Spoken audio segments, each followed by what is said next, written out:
You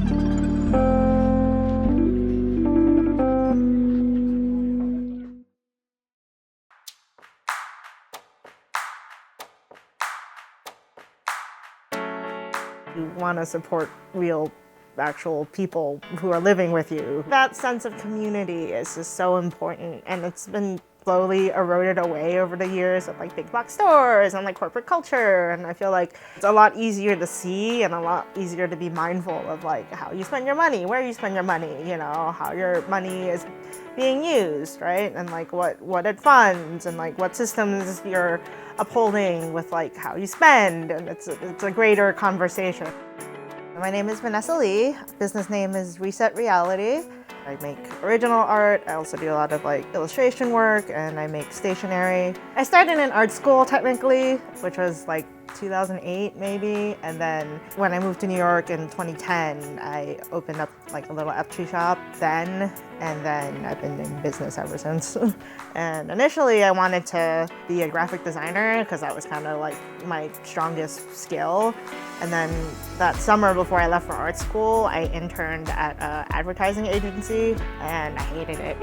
I just hated corporate culture. I was just like, I can't hang out with bros and play Mario Kart and drink coffee and talk bullshit and then to work for 20 minutes. It's just not my vibe. I like literally lasted 3 weeks and then I quit.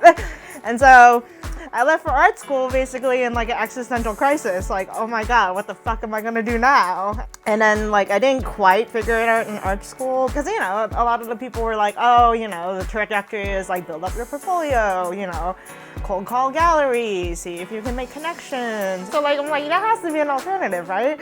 Like you can't just be go slave away in corporate for the rest of your life or slave away for like gallery owners for the rest of your life. There has to be something else, right? And so I started like experimenting with selling stuff myself. And then I moved to New York and I had no job, no plan, no nothing. Like literally, I think $2,000 in savings. The first job I got was being a barista at a Starbucks in Times Square.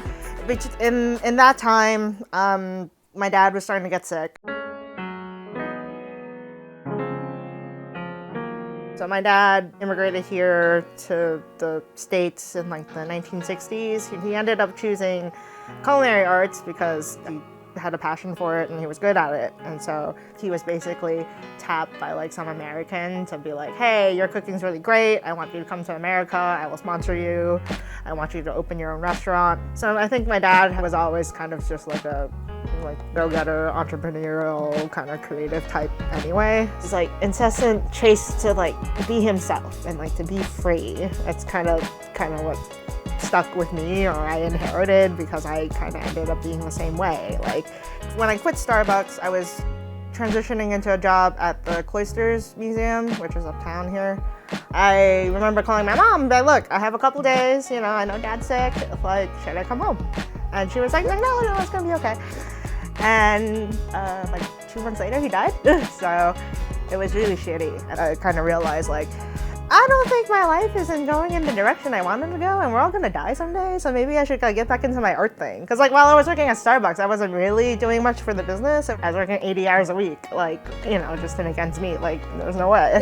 It was after that I started to make like an intentional effort to get back to my art and like selling and like making stuff, and I bought myself an iPad. I was like, well, if I'm gonna try to create and I don't have much time at home, maybe I can do it mobily, right? If I just give myself a tool.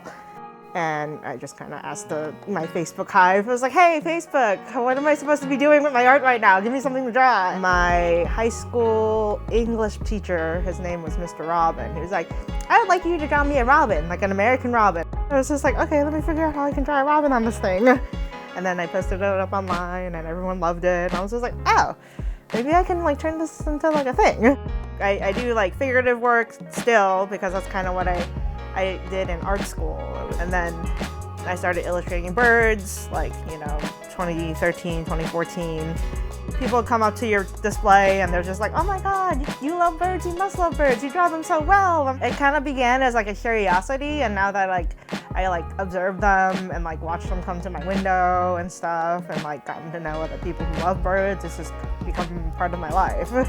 I appreciate their characteristics a lot more and their behavioral patterns. It's not so much about, oh, I'm here to draw like a pretty bird, right? It's more about like, oh, this is like the bird that have gotten to know because they've come to my feeder, or I've seen them like, you know, in like a bird walk with like other people and stuff, and they only come this time of year, and like, you know, you kind of appreciate their like little habits and like, you know, their little quirks a lot more.